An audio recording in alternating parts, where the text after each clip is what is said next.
বুধবার আমবাসা মহকুমা প্রশাসনের উদ্যোগে সিভিল ডিফেন্স মক ড্রিল অনুষ্ঠিত হয় আমবাসায়। মূলত যুদ্ধকালীন পরিস্থিতিতে কিভাবে নিজেকে সুরক্ষিত রাখা যায়, পাশাপাশি বিভিন্ন দপ্তরের কি ধরনের ভূমিকা থাকা উচিত সে সংক্রান্ত বিষয়ে এই মহড়া অনুষ্ঠিত হয়। এদিন আমবাসা মহকুমার 3টি স্থানে এই ধরনের মহড়া অনুষ্ঠিত হয়। সেখানে মহকুমা প্রশাসনের পাশাপাশি মহকুমা পুলিশ, টিএসআর, সিআরপিএফ, স্বাস্থ্য দপ্তর, অগ্নি নির্বাপক দপ্তর, আপদা মিত্র, সিভিল ভলেন্টিয়ার্স সহ বিভিন্ন দপ্তরের কর্মীরা যুক্ত ছিলেন।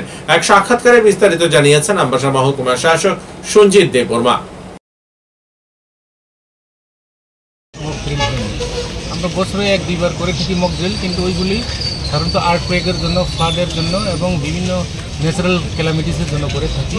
তবে আজকে এটা হলো ওয়ার মক ড্রিল।